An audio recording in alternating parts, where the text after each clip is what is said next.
If you enter this world knowing you are loved and you leave this world knowing the same, then everything that happens in between can be dealt. It was June 25th, 2009. This date became historical as the day when the king of pop music, the idol of millions, Michael Jackson, passed away. It was a tragedy for an enormous number of fans from all over the world. 31 million people watched the TV broadcast of the funeral in the USA. The most popular performer was only 50 years old at the time of his death. What happened? Who was responsible for Michael Jackson's death, and could this have been avoided? Today, you will find out everything on Truth Chronicles. Are you ready? Let's get started. In fact, there were a lot of tragic events that happened to him long before that fateful morning in June that led to Michael Jackson's death. We need to rewind 40 years to understand everything. Michael Jackson starred in a Pepsi commercial in 1984. The smoke bomb detonated by mistake next to him, and as a result, the musician had head burns. Michael had to undergo the surgery to restore the skin, and of course, the treatment included strong painkillers. After 2 years, he needed pills again. The artist had a relapse of lupus, an autoimmune disease that damages connective tissue. Powerful medications prescribed to Michael by a doctor led to the musician's addiction to painkillers. The performer suffered not only from physical pain, but also from psychological problems in 1993. The artist was sued on charges of child molestation. Humiliation, endless interrogations, and loud headlines terribly influenced Jackson. He agreed to use analgesics, diazepam, alprazolam, and lorazepam to somehow reduce the level of stress. The case was settled, but Michael's reputation was badly damaged, and his psyche at that moment was already severely shattered. Jackson became addicted to antidepressants, began to suffer from insomnia, and took sleeping pills in large quantities. But the end of the artist's suffering did not come. The singer fell from a great height and injured his spine at a charity concert in Munich in 1999.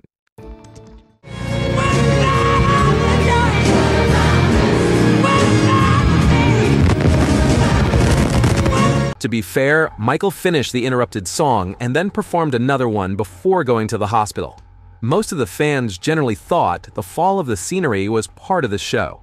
The artist suffered from terrible back pain from that moment, which he complained about until his death. Doctors prescribed him a strong painkiller called Demerol.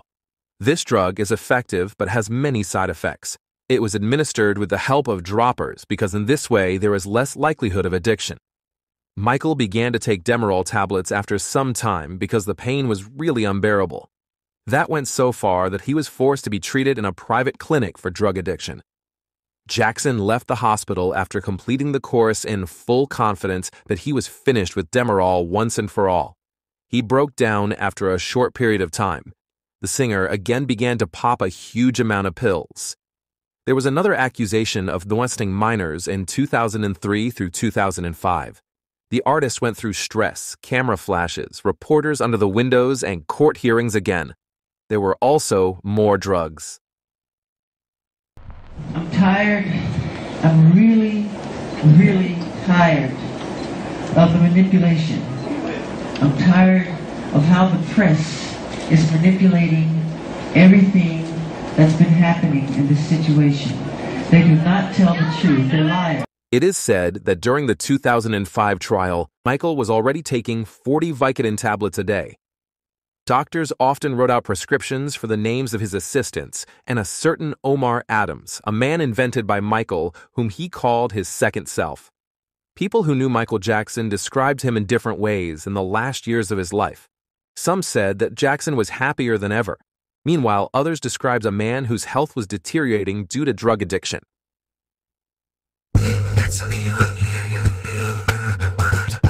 Photos of the musician in a wheelchair appeared in the media in 2008. The pop king wanted to go out of the stage with a bang, even despite his health problems.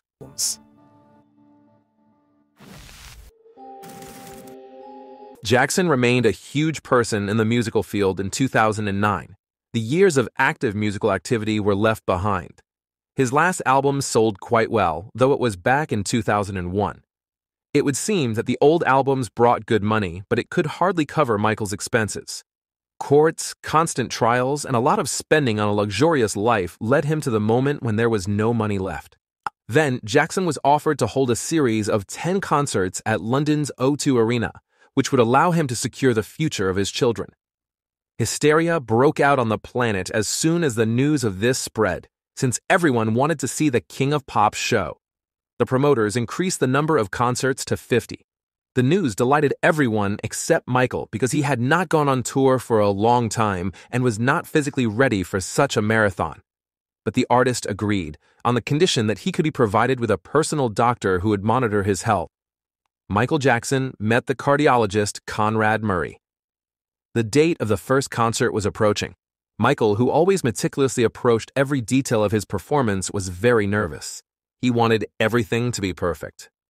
"I'm never pleased with anything. I'm a perfectionist. It's part of who I am."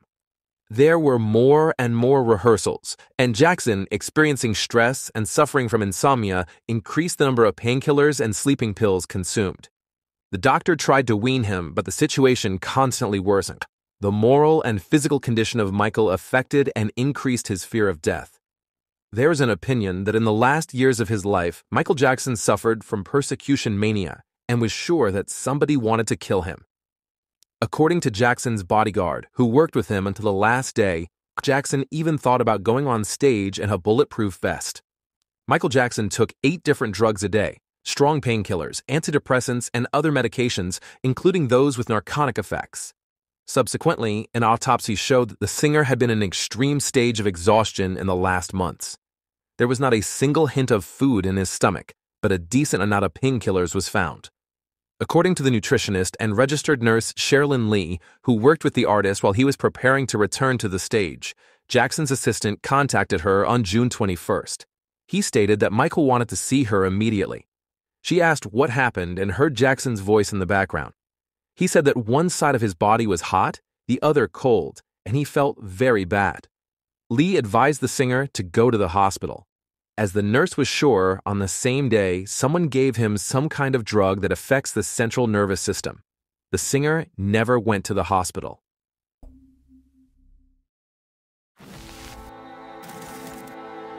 The singer was in a rented house in the west of Los Angeles on the morning of June 25, 2009. The artist's doctor, Conrad Murray, gave him an injection of propofol and left him. He found Michael Jackson on the bed with his eyes and mouth wide open 2 hours later and tried to resuscitate it. However, the attempts were unsuccessful. Murray decided to call an ambulance after 5 or 10 minutes, but there was no phone in the bedroom and the doctor could not call on a cell phone because he did not know the address of Jackson's house. 30 minutes passed while Murray was looking for a security guard to call emergency services from his phone. Those minutes turned out to be fatal for Jackson. The doctors arrived very quickly and they took various stimulus measurements for 45 minutes.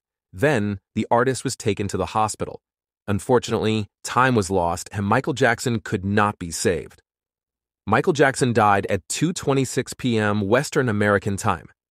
Tito Jackson could not stop trembling when he was told about the death of his brother. He only repeated, "Michael is gone. Michael is gone." I can breathe, I can eat, I can die in my sleep. You're always there in my dream. I don't want to die in my sleep.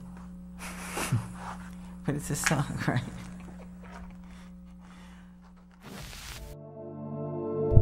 It was announced on August 25th that the death of the King of Pop, Michael Jackson, was due to an overdose of a powerful painkiller, propofol.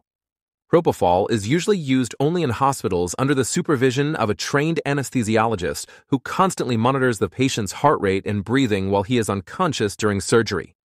This drug can cause fatal side effects. "This is way off the chart," said Vesna Mraz, a former Los Angeles deputy district attorney. "This is not even FDA approved for insomnia. It is not a sleep aid. You look at, what is this stuff? It's an anesthetic agent that is used to put somebody under, basically knock them unconscious. So in other words, it would be like using a hammer to kill an ant." Conrad Murray was the main suspect in the death of the singer. According to experts, he made several gross mistakes in the treatment of Jackson. In addition to the irresponsible use of propofol, the cardiologist called an ambulance with a considerable delay, did not keep a record of the drugs taken by the singer, and also did not try to find out the reasons why Jackson suffered from insomnia. Conrad Murray was convicted of the manslaughter of Michael Jackson on November 29, 2011, and sentenced to 4 years in prison. Some royal fans could not come to the terms with the death of an idol. Therefore, they came up with theories according to which Michael Jackson is actually alive. According to a popular hypothesis, the performer imitated his death to get rid of annoying paparazzi, his scandalous image, and a load of debt. The facts and arguments in favor of the theory are given that after his death, the videos from the surveillance cameras from the Jackson mansion disappeared, and his coffin was closed. They also say that among the personal belongings of the King of Pop, a diary was found in which he described his desire to fake his death. There were rumors that Michael was even seen getting out of a van in which his supposedly dead body was being transported. Another wave of rumors began in 2016 when the daughter of the musician, Paris Jackson, published a selfie from a car in which the fans imagined the King of Pop himself in the back seat. The fans decided that Paris showed the world that her father was alive. Harris gave an interview to Rolling Stone magazine in 2017 and stated that she was sure that her father was killed and did not die from a drug overdose. Because it's obvious, all arrows point to that. It sounds like a total conspiracy theory, but all real fans and everybody in the family knows it. It was a set. According to Paris, many wished for the death of her father, and he told her about his fear of being killed. Do you believe in such conspiracy theories? Share your opinion in the comments. Of course, we would all like Michael to live a long, happy life in which there would not be so many scandals and suffering. Even though he was in terrible pain during his last days, Michael sacrificed himself so as to not disappoint the fans. And that's why we all love him so much. He was a great musician and performer, and that is how he will be remembered by millions. We hope this video answers all of your questions, and if you want to know more true stories about your idols, click on the video that appeared on the screen and watch our other videos. We try to find out only verified information. It was Truth Chronicles. See ya.